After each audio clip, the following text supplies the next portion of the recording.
helminthiasis aviar, ¿no? Sabemos que los helmintos tenemos lo que son los nematodos, los céstodos, ¿no? Que en este caso algunos son planos, otros son redondos, alargados. Y dentro de los céstodos, en lo que son aves, tenemos la rayetina tetragona o insecticidios, ¿no?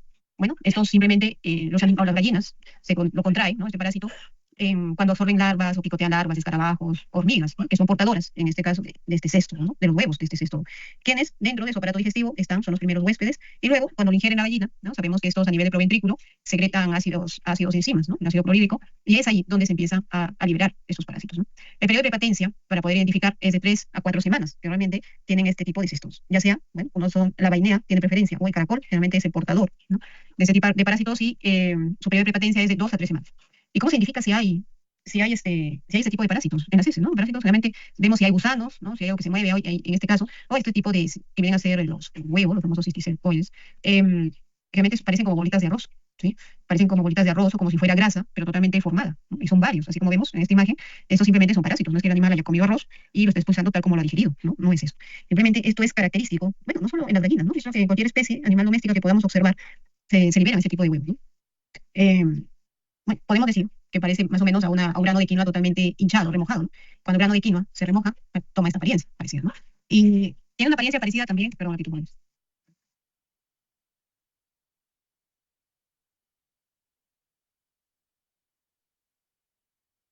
Perdón, pones. Bien, entonces, bueno, estamos hablando de gallinas, ¿no? Pero el caso de cerdos, por ejemplo, el famoso cisticercos, se ve en la carne. Así como vemos en las heces, este tipo de huevos de parásito, también lo vemos en la carne, ¿sí? Quizás en gallinas no lo hemos observado, pero sí en heces. Pero en caso de cerdos, porque nosotros no tenemos, en el país no tenemos triquinosis, ¿no? Sino tenemos cisticercos. Triquinosis, por ejemplo, hay en el Ecuador, ¿ok? Mencionaban que ya se había erradicado, ¿no? Ya se había controlado. Entonces, cisticercos en la carne, ¿no? Generalmente cuando son cerdos alimentados con residuos, ¿cómo se dice? O cerdos patrulleros, los famosos cerdos patrulleros, no sé si habrán escuchado. ¿Han escuchado alguna vez de los cerdos patrulleros, jóvenes? ¿Han escuchado o no de cerdos patrulleros? Mm, Los cerdos patrulleros generalmente son los que están en los rellenos sanitarios, o estaban en los rellenos sanitarios, ¿no? Antes, aunque aún así todavía existen ese tipo de crianza, ¿no? Bueno, que está mal. Esto desde hace cuánto tiempo, desde hace muchísimos años ya se había controlado esto. Ah, 2017, ¿no? Bueno, estamos hablando de hace 9 años, ¿sí? Hace 9 años teníamos el problema de los cerdos patrulleros, que justamente eran cerdos que andaban en los rellenos sanitarios, o los que están simplemente al aire libre, o que se están criando con animales domésticos, ¿no? Junto con perros, gatos, que generalmente de aquí es donde tienen el parásito. Eh, pero, pero en el campo, por ejemplo, esto no es que vayan al relleno sanitario. En el campo, ¿no? En el campo los animales andan libres y se dice al pastoreo, ¿no? Pero en el campo, pues, hay diferentes especies domésticas, ¿sí? Y lo que ocurre es que a veces, por ejemplo, las municipalidades, para dar un incentivo económico, en el sentido de que la población pueda brindar un servicio, ¿no? Y cómo puede brindar un servicio a la población de la comunidad.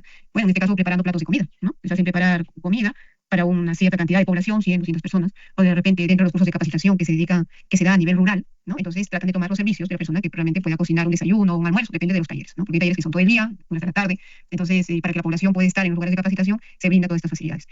Bien, entonces, ¿qué ocurre, no? Ocurre que muchas veces se desconoce ese tipo de parásito, cómo se encuentra en la carne, ¿no? Y en la carne, el cisticercus lo encontramos igual que en el caso de la vainera, proglutina, ¿no? Entre los huevos, igualito. O sea, estos huevitos que parece quinoa, ¿no? Quinoa remojada, hinchada, es igualito en la carne. Y que puedes decir, no, es grasa, ¿no? Dices, es grasa, pero en realidad estamos hablando de cisticercus, ¿sí?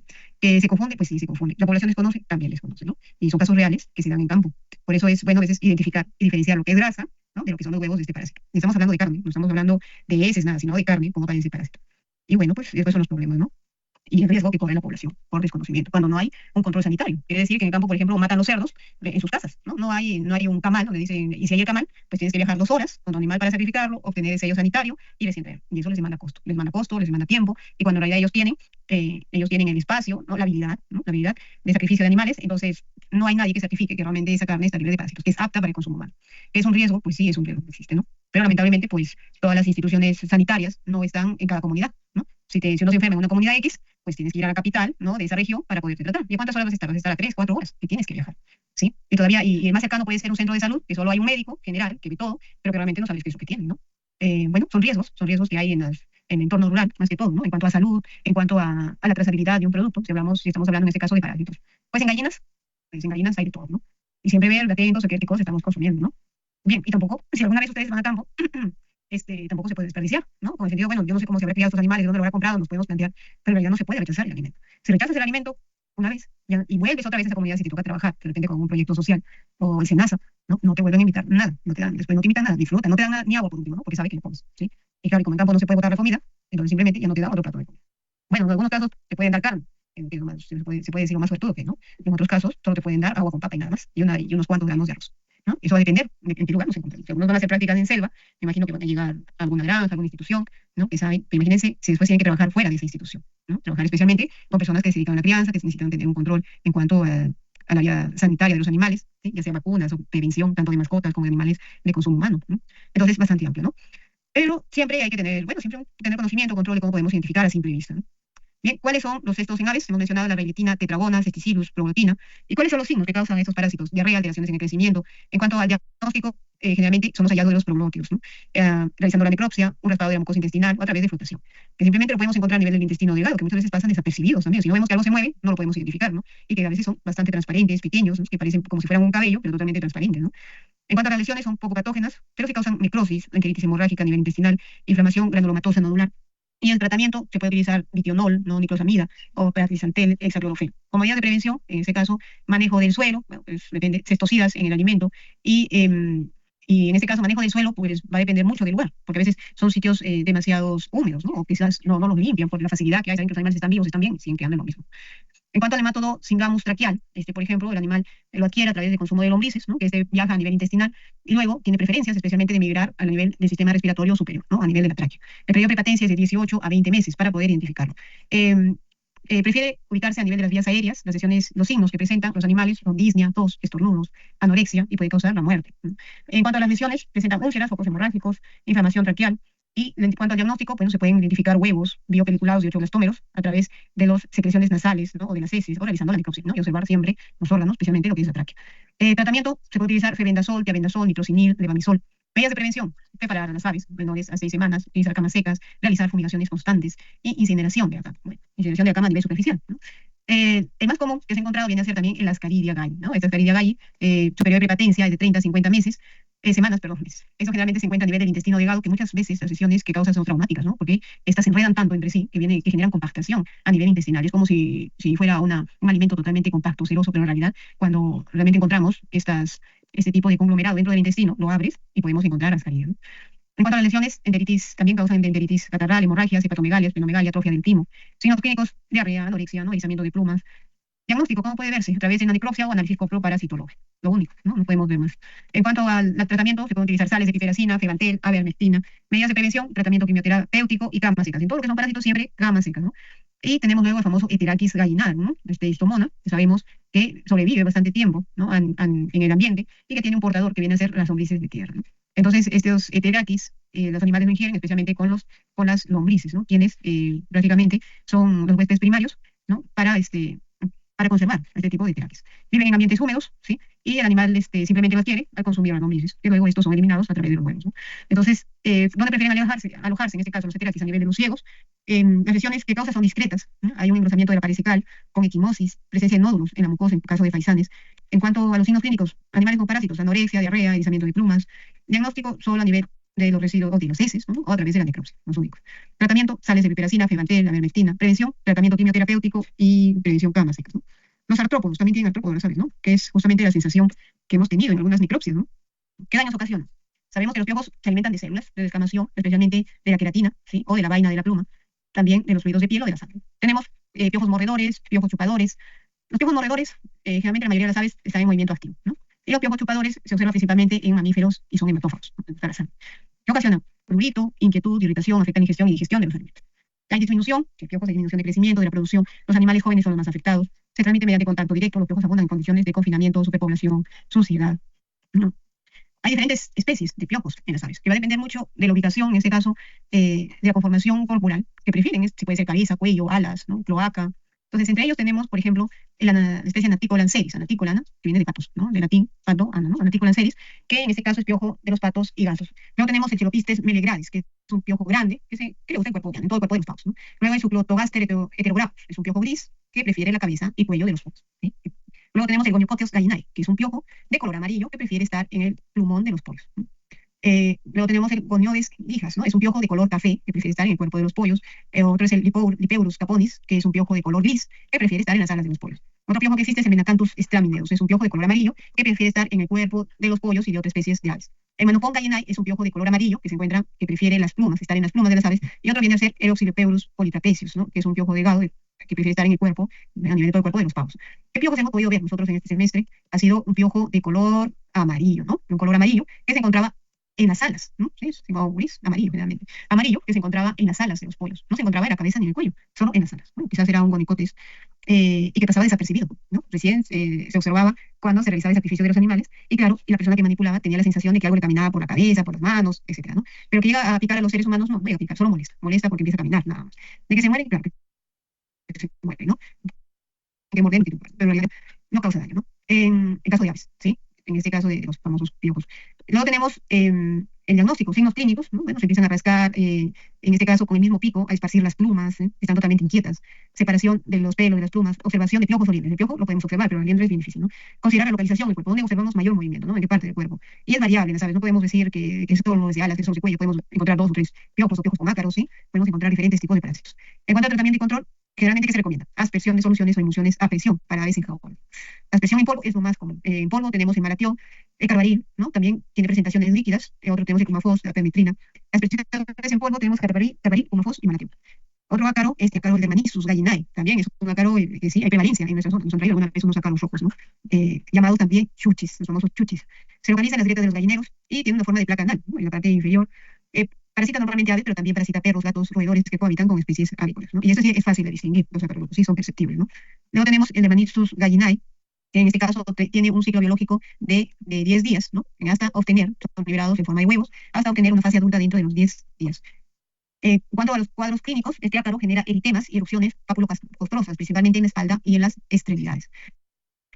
Para ello se hace como diagnóstico un raspado cutáneo, ¿no? En este caso, en la base de la pluma, ¿no? Se ve como un residuo, ¿no? Un residuo de piel totalmente costrosa, ¿no? Como si hubiera una costra, una herida ahí totalmente pegada. Justo eso vienen a ser los ácaros, ¿sí? En forma de costra.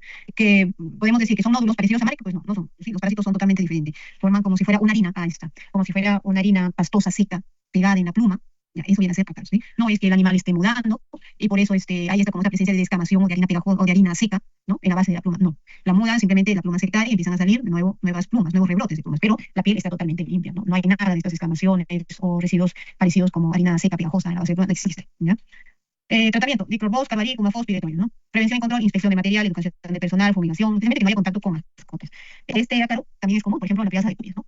Y aquí es donde se hace raspados durante ese control y se le aplica. Y también se le enseña, en este caso al productor, a que realice la misma técnica, ¿no? En este caso, eche de forma consecutiva el medicamento para evitar el brote de nuevo de los ácaros. Y, claro, y hacer una limpieza, ¿no? En jaulas, que son de madera, ¿no? Y la base, por ejemplo, no tiene donde eliminar de forma aireada y rápida los residuos de los animales. Y con el tema del bienestar animal y de las patas, generalmente utilizan una malla gallinera. Entonces, para evitar esta malformación o todo lo que es el tema del bienestar animal, colocan madera. Y ahí es el problema, ¿no? Es el problema, que empiezan a aparecer ese tipo de ácaros. Luego tenemos el Ornithomyzus sylviarum, que es un ácaro que vive toda su vida sobre el hospedero. Fuera del hospedero sobrevive 1 a 2 meses, el ciclo de vida es de 5 a 7 días. Las aves silvestres son las que diseminan. Los daños ocasionados, ¿qué presentan? Escozor, irritación, infecciones grandes, se evidencia anemia, disminución de la producción. Control es polvorear o fumigar con carbamatos, malatión, más común es el malatión, o cualquier piretroide o permetrina. Para aves alojadas en suelo aplicar malatión o polvo de azufre, la yacija y los virales. Lo ideal acá, una vez que se presente el ácaro y sabemos que ya ha estado 2 o 3 días, es cambiar de cama, retirar la cama, ¿no? Pero dices, pero ya lo he cambiado, otra vez la cama está nueva, entonces sácalo, sacarlo, solearlo, lo ideal es solearlo, que no haya contacto con animales, dejarlo buen tiempo al aire libre, luego aplicar el malatión en forma de polvo, ¿no? Por ejemplo, si sabemos que ha puesto cama recién ayer y una llegada de día, el ácaro ya está ahí, ¿no? Entonces, y a la persona le da pena, ¿no? Dice, no, no puedo, bueno. Entonces, limpia todo, desinfecta, ¿no? En este caso, y la cama con otra nueva, si esa no la quieres desperdiciar, déjalo a la intemperie, que se solee, luego le puedes echar cal o le puedes echar malatión, lo que tengas a la mano, y después de un buen tiempo lo vuelves a usar, ¿no? Esa sería la recomendación. ¿No? Pero bueno, es cuestión que lo hagan, ¿no? Luego tenemos los Nidicoctes especie, ¿no? Es una sarna, y esto sí está bien familiarizado, ¿no? La famosa sarcoptiforme. Que son ácaros de cuerpo globoso, es un parásito permanente, es un ciclo biológico aparentemente es de 2 a 3 semanas. Tenemos, en este caso, Nidicoctes mutans, gallinae y pilae, ¿no? Esto ocasiona lo que es la pata escamosa en aves.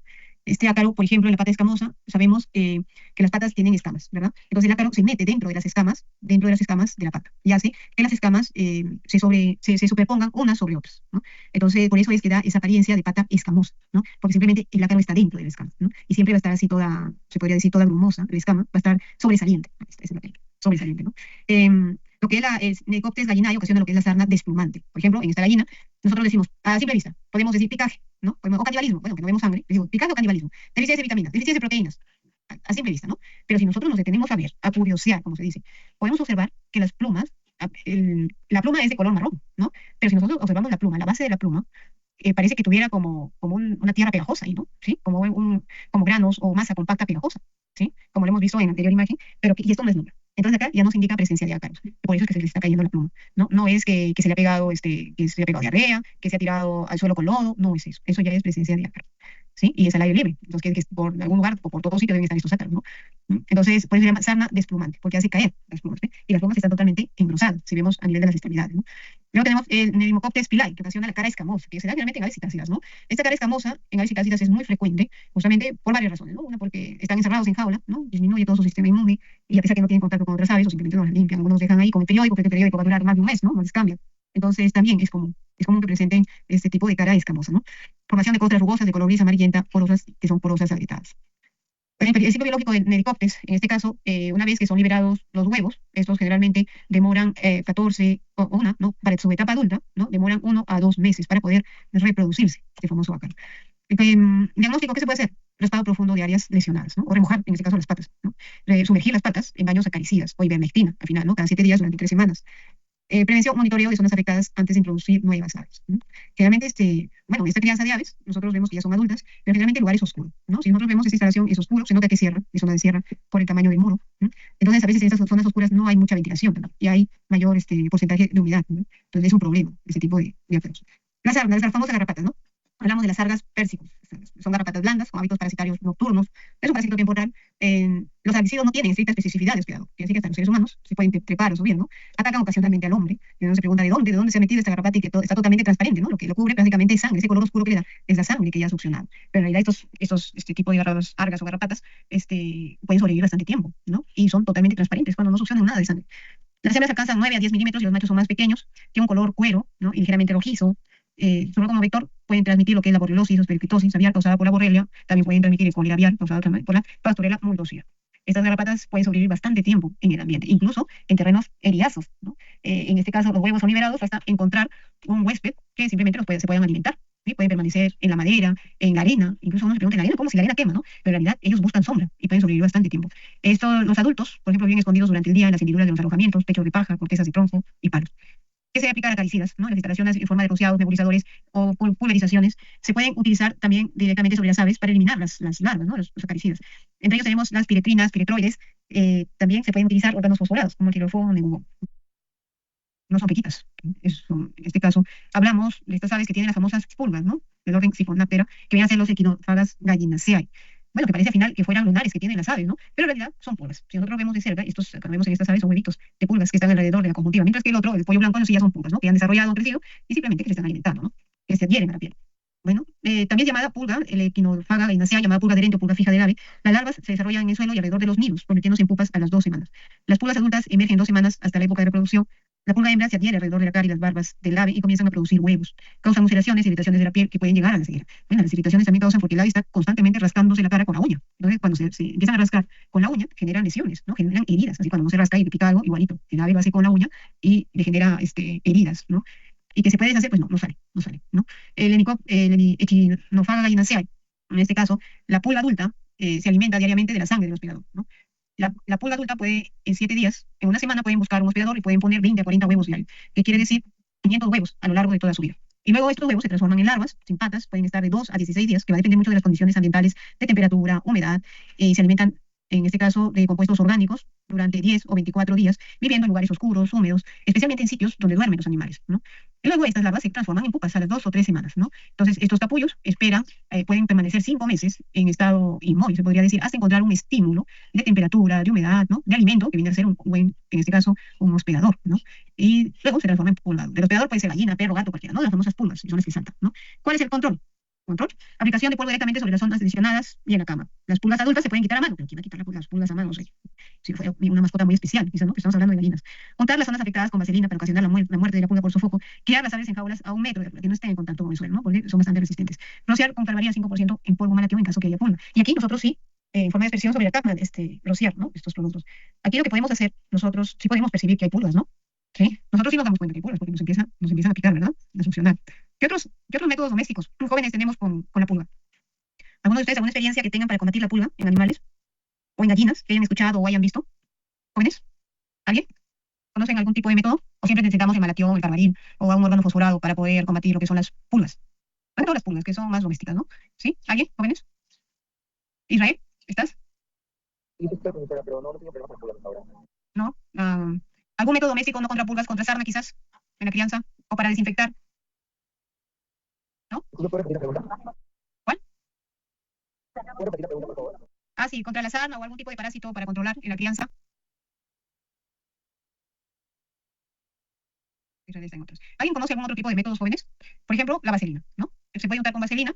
Esto funciona. Sí funciona porque se sofoca, porque simplemente la vaselina que es aceite, ¿verdad? Y la temperatura del animal es caliente. Entonces, el aceite cuando se aplica sobre la piel, un poco que a este animal, bueno, en este caso, este parásito, no le quema. ¿Sí? Entonces se empiezan a caer, ¿sí? Lo que hacen a nivel de campo, que es, no hay vaselina, no, no vayan a comprar vaselina. La vaselina utilizan aceite de comer, ¿sí? En caso de gallinas, utilizan aceite de comer y empiezan a raspar con el aceite para desprender, en este caso, la pulga. Cuando ven que tiene en la cabeza, en los ojos, ¿sí? O en la cresta. Entonces, así le empiezan a limpiar. Pero que saquen uno por uno, pues no, bien difícil, ¿no? La gente de campo casi no tiene tiempo, ¿no? Porque tiene que ver su chakra, sus hijos, su cocina. Encima algunos cocinan con leña, imagínense, ¿no? Arder esa leña y todo eso. Tiempo casi para eso no hay. Todo lo que utilizan es esto. No hay aceite. Bueno, no hay aceite. En otros casos, para los perros, ¿no? Para los perros, para animales domésticos de consumo humano, aceite. Para el caso de animales domésticos, utilizan el aceite de carro en desuso, ese aceite negro quemado, ¿no? Ese aceite quemado que sacan de los motores, por ejemplo, le ponen encima a los perros, ¿no? A los perros que se llenan de pulgas de sarna, le ponen. Y también el aceite de carro o también petróleo, ¿no? Cualquiera de los dos. ¿Qué les quema? Pues sí quema. El petróleo, no sé si alguno de ustedes han tocado el petróleo con sus manos, ¿no? Con sus manitas, y quema, el petróleo quema, sí, es caliente. Entonces, eso ayuda a que las pulgas se caigan. Pero ¿qué pasa? Cuando uno coloca, en caso de perros, ¿no? Les coloca aceite o petróleo, lo que hacen los perros que es bañarse en tierra, ¿sí? Agarran y se bañan en tierra, se tratan de revolcar en tierra porque les quema también, ¿no? Entonces, que se están en constante movimiento, las pulgas van cayendo, ¿no? Solitos se van raspando, se enlocarán, las pulgas que harán, que le incomoda también totalmente al animal, y se caen, se empiezan a caer. Y ahí donde el animal se echado, ¿no? Ahí va dejando las pulgas, y en algunos lo que hacen también, donde se echaba el animal, en ese suelo que trata de rasparse, echa también el aceite o petróleo, ¿no? Porque como son también bastante resistentes, entonces, en control de las pulgas, podemos incluso quemar la zona donde están generalmente estos animales echados, ¿no? O también podríamos echar cal, ¿sí? Si no tenemos malatión o órgano fosforado, podríamos utilizar como alternativas domésticas, ¿no? Luego, el caso de las moscas. Del orden Difteria tenemos el famoso Pseudolincia canariensis. Este generalmente se presenta en palomas y pichones en estado silvestre, se ubica entre el plumaje sobre la piel. Esta mosca camina hacia atrás entre las plumas, es plana, robusta, de patas gruesas, presenta un aparato chupador llamado hipostoma. Tiene un par de alas transparentes con venación reducida, su abdomen es semicircular y ganglios fuertes, sus vuelos son torpes y cortos. La infestación produce anemia en pichones y pueden transmitir lo que es el Hemoproteus columbae, el virus de Newcastle y Salmonella. Entonces, generalmente, ¿dónde se ubica? Donde hay pichones, ¿no? Clínicamente se observan moscas entre el plumaje, debajo de las alas o en los nidos de las palomas, que generalmente estos están inquietas, se rascan con el pico. En cuanto a prevención y control, fumigación de los palomares, utilizar piretroides o querosene, ¿no? O diclorofenildiapteno, ya en forma de talco, y ojo, también con algún órgano fosforado. Entonces, lo que se tiene que hacer es quemar, ¿no? El querosene. El querosene es un producto, es un subproducto del petróleo que se utilizaba, por ejemplo, antes en las cocinas. ¿Hace cuántos años estamos hablando? Uf, hace como 30 años, creo. 30 años. 30 años que se utilizaba en las cocinas, que se utilizaba en el transporte, en este caso de carros, de buses, de camiones, utilizaban querosene. Tenían dos opciones, utilizar querosene o utilizar petróleo, ¿sí? Era un híbrido. Entonces, incluso utilizaban querosene, donde querosene era un combustible doméstico. Por ejemplo, a balones de gas, pues antes muy pocos tenían acceso al balón de gas, porque era más caro que el querosene. Entonces, igual, si comparaban el querosene con el petróleo era más caro que el querosene, ¿no? Si el querosene es de uso doméstico, que el balón de gas, ¿no? Bueno, entonces, ¿qué pasó con el querosene? Lo desaparecieron simplemente, ¿no? Lo desaparecieron. Las cocinas que utilizaban querosene tenían tenían un recipiente que donde bombeaban, tenían que bombear para formar el gas, ¿no? Bombeaban, formaban gas y recién la hornilla se prendía, ¿no? Se prendía así como si fuera una cocina a gas normal. Pero había que bombear. Una vez que se prendía, ya solito ya la cocina andaba. ¿Y cuando compraban de querosene en este caso, para cocinar al día? Utilizaban 3 soles, máximo 3 soles de querosene, imagínense, ¿no? Con ese tipo de combustible se cocinaba antes, ¿no? Por los famosos primos, no sé, pregunten a su mamá o a sus abuelitos cómo eran esas cocinas, ¿no? Que ha pasado la historia, ya porque desapareció el querosene. Había lámparas, en caso de apagones, que había bastante antes, se utilizaban lámparas en base a querosene, que simplemente, así como hay lámparas de alcohol, bueno, ahora han sacado lámparas LED, lámparas fotovoltaicas, ¿no? Pero antes también había lámparas a base de querosene que tenían un mechón dentro, ¿no? Y simplemente en vez de, como ahora funcionan en el alcohol, los ecológicos, ahora funcionaban igual que en querosene, ¿no? Pero bueno, todo eso ha cambiado, ¿no? Los insumos han cambiado. ¿Se sigue utilizando querosene? Ahora sí, sí siguen haciendo querosene, pero lo utilizan justamente para fumigar, lo utilizan para limpiar alfombras, ¿sí? Si ustedes alguna vez han comprado un producto para limpiar colchones, para limpiar sofás o cuero, tiene el olor a querosene y otros componentes más, ¿no? Pero en sí es un derivado del petróleo, ¿no? Entonces, ese es el famoso querosene. Luego que tenemos los escarabajos, ¿no? El famoso Apitobius diaperinus, que lo hemos mencionado antes de este famoso Apitobius, conocido también como el cascarudo negro, que se encuentra en dónde? Especialmente en las casetas. ¿Por qué en las casetas? Porque las larvas se alimentan de guano, de plumas, de restos orgánicos, enterrándose en la cama, ¿no? Y si tenemos una crianza en suelo, en tierra, mejor dicho, no en piso, en tierra, estos pueden profundizar, también mencionamos, hasta 1,5 metros de profundidad, ¿no? Eso es supervivencia.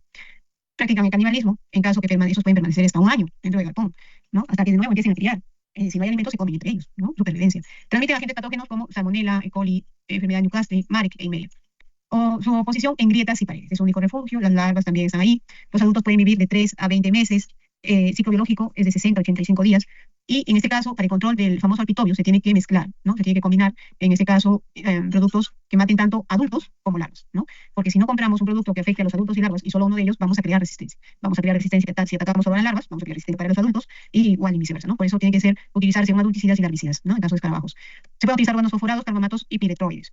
¿Y qué más podemos hacer con estos escarabajos? ¿Qué otro valor, qué otra economía circular podríamos utilizar para estos escarabajos jóvenes? ¿Qué se les ocurre? ¿Qué podemos hacer con estos escarabajos? O con las larvas. ¿Qué podríamos hacer? ¿Alguna idea? ¿Alguna economía circular? ¿Se les ocurre o no? Profesora, yo he visto que Sí, los cultivan y tienen bastante proteína claro, para fuente de proteína. algunos animales exóticos, también aves, también hasta humanos, pero son de cultivo. Sí, muy bien, Israel. Sí, se cultivan. Exactamente, se cultivan, pero bajo ciertas condiciones sanitarias, ¿no? Se cultivan lo que son los escarabajos, las hormigas, para consumo humano, la famosa harina de insectos, ¿no? Por ejemplo, en Bélgica consumen bastante harina de insectos. Igual que en China, ¿no? En China crían grillos, cucarachas, de todo. Pero ¿cuál es la diferencia? La diferencia es que estos escarabajos, que vienen a ser los reproductores, están libres de enfermedades. ¿Qué quiere decir? Que no son portadores de, por ejemplo, del virus de Newcastle, de un reovirus, ¿no? En este caso, de una bacteria, ¿no? Simplemente los reproductores, en este caso, están libres de estos patógenos. La única diferencia es esa. Entonces tendríamos que elegir, bueno, podemos escoger los escarabajos y hacerles un tratamiento, o escoger escarabajos libres de sus patógenos. ¿Y qué se utiliza? ¿No? Al final que se utiliza la harina de insectos, se utiliza las larvas. ¿Quién tiene más proteína? Aprovechable, las larvas. ¿Y por qué no los adultos? Si son más grandes, tienen más peso y tienen bastante proteína. Sí, tienen bastante proteína. Los adultos tienen bastante proteína. ¿Pero por qué no se utiliza? Porque la proteína que tiene, que viene a ser la quitina es una proteína que abunda a nivel de toda la naturaleza, que viene a ser el caparazón, que viene a ser el exoesqueleto, ¿sí? El exoesqueleto de los insectos, que es la quitina, no es aprovechable, ¿sí? No es digestible. ¿Sí? Por eso es la proteína que más abunda en la naturaleza, ¿no? Pero no se puede aprovechar, ¿no? Entonces, en cuanto a la proteína que sí es bastante digestible y aprovechable, viene a ser el de las larvas, ¿no? Entonces, ¿qué se hace? Lo de las larvas, en este caso, una vez que estas alcancen un buen tamaño, se disecan, ¿no? Se disecan y luego se vuelven harina, ¿no? Se trituran y se vuelve harina. Y eso le dan bueno, más que todo aves, a mascotas silvestres, ¿no? Como dice Israel. Por ejemplo, se les da bueno, aquí en este caso utilizan para lagartijas, para sapos, ¿sí? Para iguanas, por ejemplo, a ellos, para aves también, siempre y cuando estén libres de patógenos. En caso de consumo humano, igual se da, ¿no? Por eso que ustedes no se habrán visto en algunos invernaderos que crían solo insectos que les dan verdura, ¿no? En caso de cucarachas, de grillos, no sé si habrán visto esos videos de China, ¿no? Esto es en el caso de escarabajos, ¿no? ¿Se puede cultivar? Sí, se puede cultivar. ¿Y qué hacemos? Si es en suelo, primero tenemos la crianza en suelo, luego tenemos lo que es la cama, ¿no? La famosa cama que es la cascarilla de arroz, y luego retiramos y nos queda el suelo. Pero igual, ahí adentro hay escarabajos, ¿no? O hay larvas de escarabajos, de todo. Entonces, ¿qué hacemos en ese caso? Lo que hacemos generalmente es flamear el piso, ¿no? Nuestra primera medida es flamear, pero lo ideal sería remover, ¿no? Remover el piso, que se vaya aireando. Bueno, y si no hemos utilizado cama, y supuestamente el suelo era virgen, y hemos utilizado pura tierra en la crianza, ¿qué hacemos? ¿Mm? ¿Qué hacemos en ese caso? Bueno, juntamos toda la tierra, ¿no? Podemos juntar toda la tierra y luego someterla, en este caso, a elevadas temperaturas. ¿En qué sentido? Nosotros podemos desinfectar la tierra, ¿no? Podemos hacer un montículo de tierra, ¿sí? Humedecerla, ¿sí? Humedecerla y taparla con una geomembrana. ¿Sí? Lo tapamos con una geomembrana o con un plástico, por último. Con un plástico lo tapamos, lo dejamos ahí 14 días y medimos que incremente la temperatura. Esa tierra se vuelve caliente, ¿no? Y si la ponemos al sol, mejor. Entonces ahí matamos ciertos ácaros, en este caso larvas de escarabajos, ¿no? Y luego lo podemos mezclar con cal, ¿sí? Lo podemos mezclar con cal y colocarlo dentro del galpón. Y por último, si el nosotros ya está desinfectado, lo flameamos, ¿no? Con nuestra flama de gas portátil, ¿sí? Al final se lleva eso y se empieza a quemar, ¿no? Se empieza a quemar el suelo, se empieza a quemar las paredes, claro que va a depender de qué materiales son las paredes, ¿no? Porque si es carrizo no podemos prender, se puede inflamar, ¿no? Entonces, generalmente hacemos eso, ¿no? Y bueno, empezamos a criar. ¿Qué más? Me olvidaba de este escarabajo. De este escarabajo me olvidaba que también es capaz, como le gusta comer alimento, ¿no? Y los sacos de alimento vienen en plástico, son capaces de perforar o de comer 5 gramos de plástico por semana. Entonces, si la solución no tenemos, decimos, ¿y por qué no se libera entonces? ¿Por qué no se libera al aire libre? Al aire libre para que se come plástico. ¿No? ¿Por qué no se libera? Bueno, no solo si estuviera el plástico, los residuos orgánicos, va a tener preferencia por los residuos orgánicos, ¿no? De plástico. Pero bueno, supongamos que tengamos un montón de bolsas de plástico. ¿Por qué no se liberan? No, no solo tenemos a los escarabajos que comen el plástico, sino también tenemos algunos hongos que comen el plástico. ¿Y por qué no los liberamos? ¿Cuál sería el riesgo, en este caso, de liberar este tipo de escarabajos jóvenes? Si comen plástico también. Aparte de harina de insectos, podríamos hacer en este caso que desintegren todo el plástico. ¿Por qué no se liberan de esa forma? ¿Por qué creen? ¿Lo utilizaría o no? Como una bioremediación para los plásticos, para las bolsas de plásticos que hay en toda la ciudad. ¿Lo utilizarían o no, jóvenes? Los escarabajos, como bioremediación. ¿Se podría o no? A ver, ¿cuántos dicen sí? ¿Quiénes levantan la mano y dicen sí? ¿O quiénes dicen no? A ver, ¿quiénes dicen sí? Levanten la mano. Sí. Mariana, sí lo utilizarías. Mariana, Isabel, muy bien. ¿Y quiénes no utilizarían el escarabajo? para los residuos de bolsa. No, Israel, Harumi, Harumi. ¿Por qué no lo utilizarías, Harumi? Muy bien. ¿Por qué no utilizarías Harumi? Creo que porque igual va a generar, no sé, ¿Qué sería? ¿Qué problema generaría? o sea, los escarabajos están en todos los lugares, o sea, se pueden Sí. mover en todos los lugares Ujú. y puede generar mayor problemas. Mayor población de escarabajos podría alterar el ecosistema, ¿sí? Eso.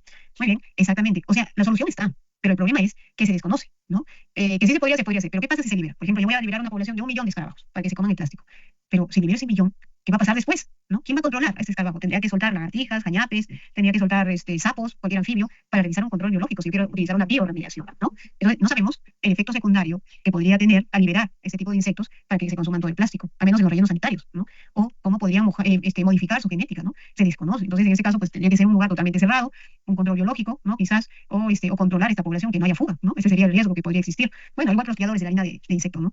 Y los hongos, en caso de hongos también, hay hongos que se comen el plástico. Entonces, existe, ¿no? Decimos ya, si hay un cerro lleno de plásticos, ¿no? Y liberamos el hongo, al final ese hongo se va a convertir en ese cerro, o sea, va a tapar todo ese cerro, ¿no? ¿Y qué hacemos con tremenda masa de hongo que ha absorbido todo el residuo plástico? ¿No? ¿Cómo se va a controlar? O en el mismo mar, ¿no? En el mismo mar, en el océano, nosotros tenemos una isla de plástico. ¿Qué pasa si liberamos? En este caso hay bacterias que desintegran el plástico, pero que tienen miedo de soltarlo al mar, porque no sabemos, ya las bacterias se van a comer el plástico, o bueno, eso es lo que se espera, ¿no? Que se coman toda esa isla de plástico, que es el más grande que incluso del tamaño de, se podría decir, del tamaño de México en cuanto a territorio, ¿sí? Que se encuentra justamente en el océano Pacífico, entre Perú y Chile, tenemos esa isla de plásticos, justamente por las corrientes que existen dentro del mar, ¿no? Entonces ahí se ha formado, ahí se ha acumulado todo el plástico. Entonces, con esas bacterias podríamos soltarlas, pero luego, ¿qué va a pasar con la cadena alimenticia, con ese ciclo biológico que va a afectar a los animales? O sea, ¿qué podría ocasionar? Y al final esos animales los consumimos nosotros, ¿no? Todos esos animales acuáticos. Entonces, desconocemos, ¿no? Desconocemos cuál sería el efecto secundario. El efecto secundario en la producción de plásticos lo tenemos, pero si liberamos como bioremediación, desconocemos, ¿no? Entonces, todo se trabaja a nivel de laboratorio, pero no a nivel de masa. Y si se trabaja a nivel de masa, pues tiene que estar súper controlado, ¿no? ¿Sí? Bueno, son alternativas que podemos ver que son negativas, pero que al final también tienen un impacto positivo, ¿no? ¿Sí? Muy bien, jóvenes. Este tema de mitos no entra al examen, ¿sí? No entra al examen. Entra, a ver, en el examen entra lo que hemos visto hasta la semana pasada, todo lo que es el módulo 4. Entra, claro, micoplasma, gumboro, maril, cosis, anemia. No. ¿O sí? Sí, Pero profesora, sí. nosotros ya vimos también en la semana 12 de esos temas. Sí. Por eso sí, eso no entra. No entra, Israel. Está bien, no entra. No. Tranquilo. Entra de la semana 13. Reovirus, coccidiosis, coccidiosis aviar, sí, reovirus, coccidiosis aviar, bronquitis, tricomoniasis, histomoniasis, pododermatitis, no viene. Eso viene. Creo que es poco, ¿ah? Semana 12. No, semana 12. Hemos dado la Sí, semana en 11. la semana 12 vimos examen. ¿No fue semana No, 12, profesora? la semana 12 fue el examen, pero no entró eso en el examen. Ah, sí, no entró eso. No entró. Entonces Solo entra, que la semana 11. sí, entra influenza, laringotraqueitis, nocasia, adenovirus, reovirus, coccidiosis, bronquitis, tricomoniasis, histomoniasis. Esa hasta histomoniasis. Pododermatitis y amitos no entra, ¿sí? No entran estos dos. No entran. Profesor, ¿Qué igual la jóvenes? metodología es la misma de siempre, ¿no? O sea, como que preguntas para marcar y casos clínicos, ¿no? Sí. Ya, Preguntas profesora. para relacionar agentes etiológicos con enfermedades, casos, ¿sí? Casos. Y mañana Ya. tenemos práctica, vamos a trabajar de forma grupal, ¿sí? Cada uno en el horario que corresponde. El primer grupo de 10 y 20 a 12 y el otro es de 1 y 40, no, primer grupo es de 12 a 1 y 40 y el otro es de 1 y 40 a 3 y 20, ¿no? Entonces trabajamos por grupos mañana, en los Profesora, horarios respectivos. Sí, Israel.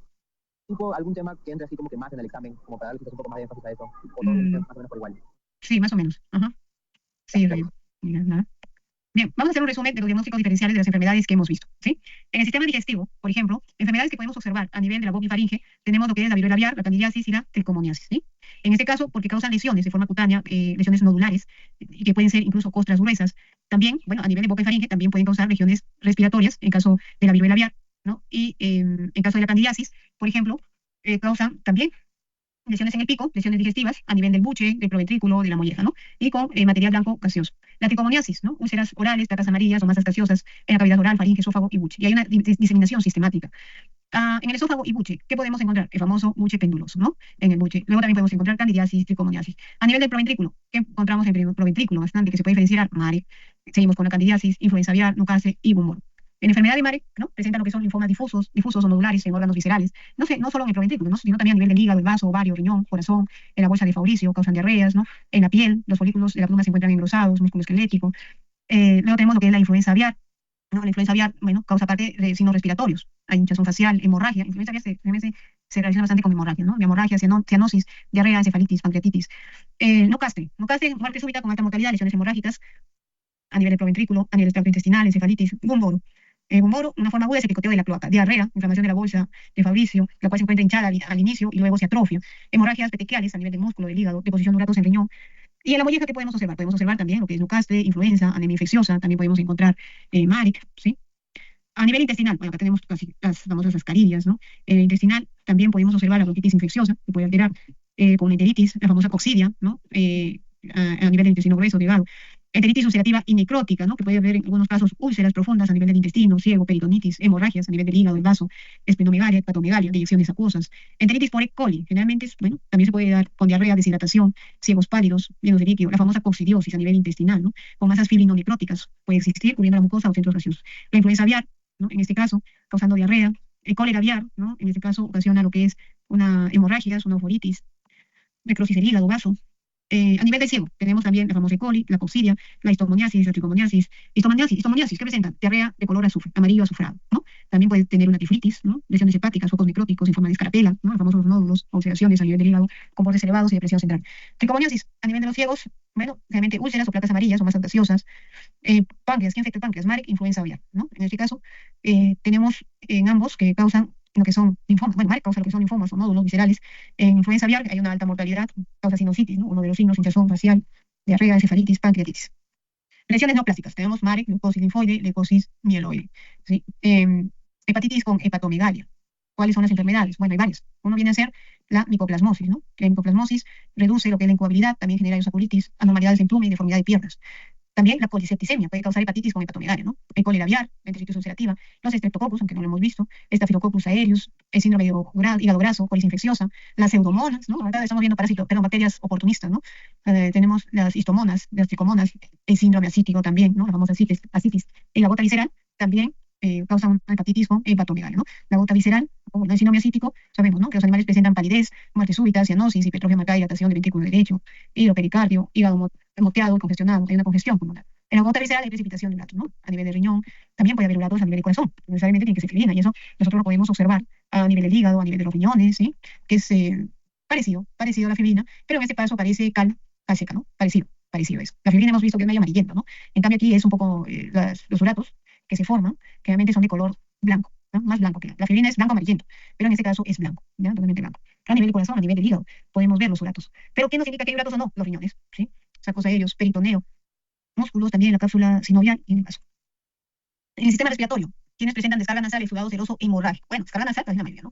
Virus de influenza, Newcastle, bronquitis infecciosa, viruela aviar, laringotraqueitis, es exudado seroso hemorrágico, ¿no? La tricomoniasis, también tenemos descarga nasal, pero no exudado hemorrágico. Descarga nasal tenemos con el exceso de amoníaco. Y las pseudomonas también, ocasionan descarga nasal. El virus, en este caso de la influenza, los animales presentan conjuntivitis, signos respiratorios, ¿no? Más conocidos en este caso. Igual Newcastle, la bronquitis infecciosa es más específico, ¿no? Presentan conjuntivitis, traqueitis, neumonía. En caso de nefritis en aves jóvenes, ¿no? En aves jóvenes también presentan lo que es salpingitis, anormalidades que vienen desde el cascarón y la albúmina. La viruela aviar también, a nivel presenta lesiones a nivel del tracto respiratorio y digestivo superior. La laringotraqueitis sabemos que en este caso tiene que ver con exudado seroso hemorrágico que botan, ¿no? Que expulsan y que manchan, y se puede ver, ¿no? Esa sangre a través de las paredes, ¿no? O las plumas. Tricomoniasis, en este caso, también presentan a nivel de la faringe, ¿no? Masas gaseosas. Exceso de amoníaco, ¿qué pasa con el amoníaco? Genera irritación, sinusitis, conjuntivitis, nefaritis. Las pseudomonas, bueno, las pseudomonas casi, sus signos clínicos pueden variar mucho, no son específicas, ¿sí? Hablamos de pulmón hemorrágico. Generalmente son causados por virus. Hablamos de virus de la influenza aviar, de Newcastle y bronquitis infecciosa, que causan neumonía severa, ¿no? O traqueitis. Pulmón con nódulos gaseosos. Pulmón con nódulos gaseosos, estafilocosis, ¿no? En este caso. Estafilococcus causa lo que es sinusitis, artritis, aparte de otras enfermedades parecidas a la de coli, ¿no? Sinovitis, osteomielitis, neumonía, ¿sí?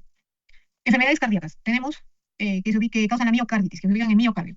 Tenemos influenza aviar, Newcastle, estafilococcus y laringotraqueitis, que causan endocarditis, cólera aviar, colitis infecciosa y streptococcus. Pericarditis, a nivel pericardio. Enfermedad respiratoria crónica, enfermedades causadas por pseudomonas, y cardiopatías, ¿qué enfermedades? La gota visceral y el síndrome ascítico, ¿no? Enfermedades linfoides, con hemorragias y granulomas a nivel de la bolsa de Fabricio, influenza aviar, Newcastle, gumboro, y también las deficiencias de vitamina A, que generan hiperkeratosis, nefropatía nutricional, plumas erizadas, hiperkeratosis corneal y lesión a nivel del nervio, ¿no? Atrofia de la bolsa de Fabricio. Bueno, la atrofia también se puede dar por deshidratación, ¿no? Cuando las aves presentan deshidratación, presentan diarrea acuosa, daño renal, ¿no? Coccidiosis, pueden ser una deposición visceral de uratos. atrofia de la voz de Fabricio, bueno, enfermedades que le ocasionan bronquitis infecciosa, micoplasmosis, la colisepticemia, MARIC y liposis linfoide, ¿sí? Entonces, todos estos, bueno, es un repaso de todas las enfermedades que se pueden presentar en los órganos más comunes, ¿no? ¿Que se pueden confundir? Pues sí, se pueden confundir. Para eso hay que hacer un diagnóstico en laboratorio, ¿no? Sacar muestras, enviar al laboratorio, para estar más seguros. Bien, creo que pocos nos estamos hoy, ¿no? Vamos a pocos. A ver, vamos a ver. Israel sí está, Karumi también. ¿Quién es más? A ver. Son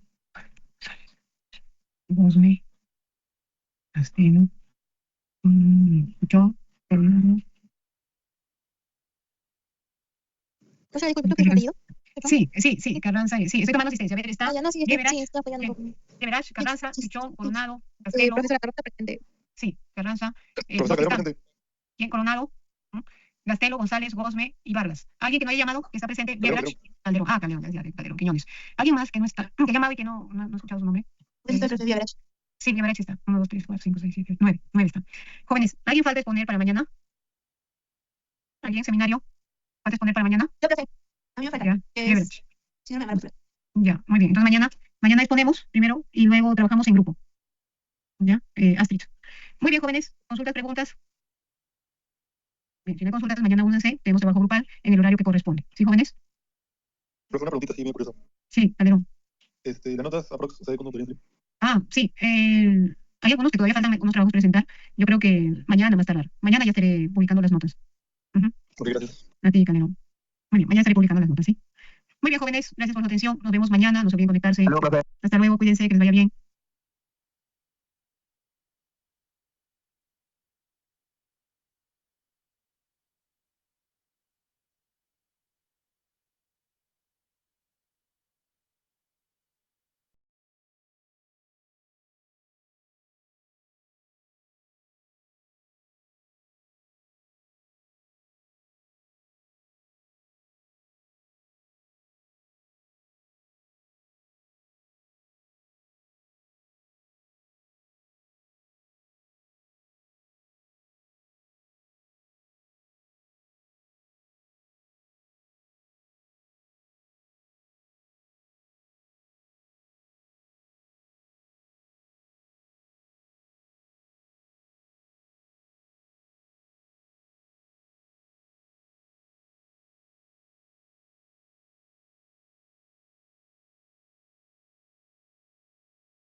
Chao.